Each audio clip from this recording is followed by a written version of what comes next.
Man, it really doesn't feel like it's recoiling. It's a very bizarre impulse. Okay, I was definitely out that time.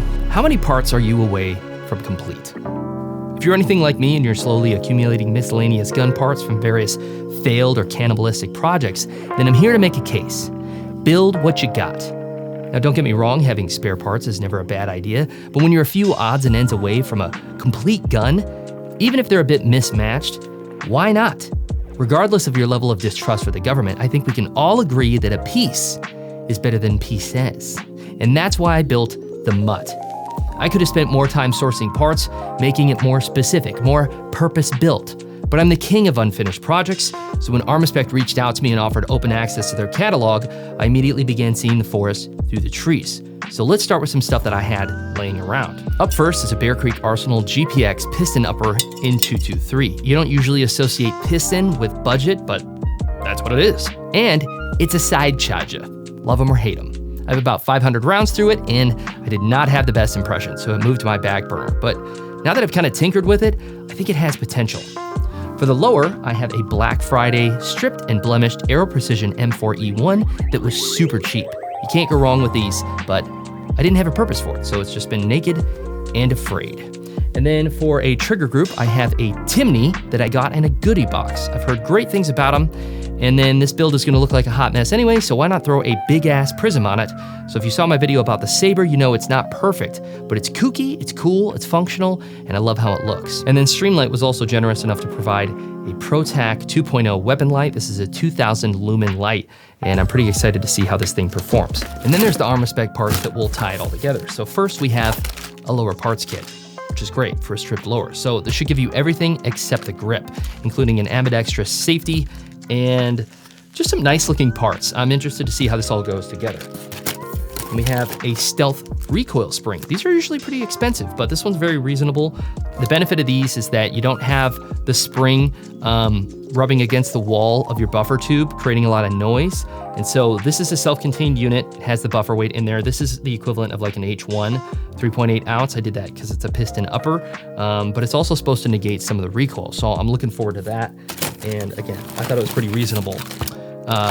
Pick rail for M-lock, a muzzle device. So this is a linear muzzle brake with a blast shield. If you saw my video about the Strike Industries J-Comp and oppressor, it's kind of like this, except this is more of an aggressive brake with a smaller, this is a much more compact unit, and it should be less weight over the nose of the gun, which I appreciate. We have the grip that was the only thing excluded from the lower parts kit. It's a little narrow for my taste, but it's got a nice rubberized texture, and I like the angle. I think the angle's good. The cool thing about this is that it comes with this extended screw. So when you're feeding the screw into the lower, you're not fishing around in the dark all the way through the grip. The base of the screw will be all the way at the bottom of the grip. So I thought that was really clever, and I look forward to putting this thing together without struggling with that for a long time. Should save me some cursing. An enhanced mag release. So just get more purchase, miss less mag changes. I'm in favor of that. And then we have a PDW stock. I thought this was pretty cool. It's all metal, it's pretty lightweight.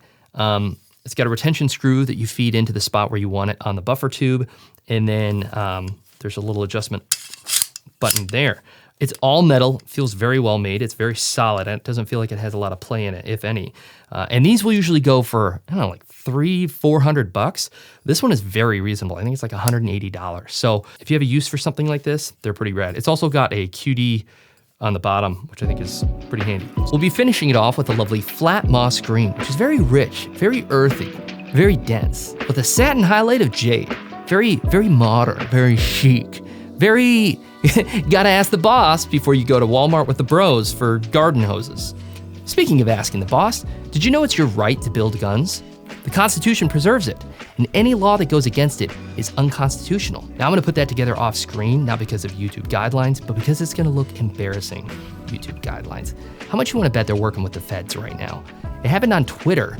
It could definitely happen on YouTube, especially while they're pushing gun control. Anyways, While that bakes, let me thank Extar USA, maker of fine polymer goods, for sponsoring this episode. I don't care if that bites me in the ass because they produce the EP9, which is lightweight, soft shooting, and affordable. And I've put thousands of rounds through it, and it's been a joy. They've been a joy to work with. Also, they make some inexpensive but great 18-round Glock-style mags, and the more you buy, the cheaper they are. Check them out at extarusa.com for freedom's sake, the exclusive place for Extar goods. Ammo was provided by True Shot Gun Club. Big thanks to them. I ran ADI Match Grade 223, which is noise. Protect yourself against the government. Protect your eyes and ears with Axle hearing protection and Gators eyewear. Your senses cannot be overrated, and they have to last you a lifetime, so preserve them best you can.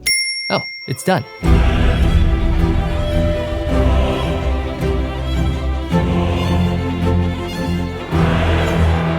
What do you say, eh? All right, I think it turned out pretty good, honestly. So just a quick overview here. I've got the PDW brace. I actually like it a lot, even though it's kind of out of place on this build, but it's really comfy. It sits very nicely in the shoulder. But I put a little bit of tape on top of the cheek riser there just for comfort. And it's not the easiest to get in and out, but you know, once you get used to it and you kind of find the spot you like right there. The QD is kind of scratching up the side. I'm not a huge fan of that, but whatever, it's just cosmetic. I really like this extended mag release. Out of all the things that I would get, this would be one of the first things that I would spend my own money on. I like the ambi safety. I have this same setup on my SOT Nighthawk. Hardware inside, the pins and everything's really nice. The stealth recoil spring is good. It's very quiet. I mean, it's so quiet that I sometimes don't think the gun fully cycled. I think it, you know, failed to eject, but you know, it is ejecting like that. That felt soft enough and unnatural enough that it felt like it didn't cycle. But sure enough, yeah, there's another casing in there. She's ready to go. So just very well made. I wasn't a huge fan of this grip at first. It's a little narrow for my taste, but it's very comfortable and very ergonomic. And aside from the enormous flashlight on this thing and then the big old saber, it's actually a pretty lightweight maneuverable build. So, you know, if I put a smaller red dot on here and either just went with a smaller flashlight, you know, I'd have a pretty quick setup, I think. Man, I like this thing more than I expected to. The muzzle device is great. Let's fire it with the other attachment on there and just see how that works. So you can thread this bad boy on here. And I did check, it gets very hot once you start shooting. Okay, so let's see how this mitigates. It's nice and quiet. Yeah, it doesn't really want to stay cranked, so this particular muzzle device is not my favorite part of the build. I don't know how hard you have to tighten that down, but apparently the answer is mucho. Again, a bulletin to get out there, and if you have additional parts laying around that are not too far away from a complete gun, and yes, Armaspec gave me this stuff, there's no obligation in this review to give them something positive. And yeah, they filled in my gaps here, but before you move on to another project, go through, see if you have something that you could just make and have kind of a unique, fun setup and just another item against tyranny. Thanks for watching. Stay safe out there. Take care. Goodbye and good day. And also, a good night for all of you on the other side of the planet in China.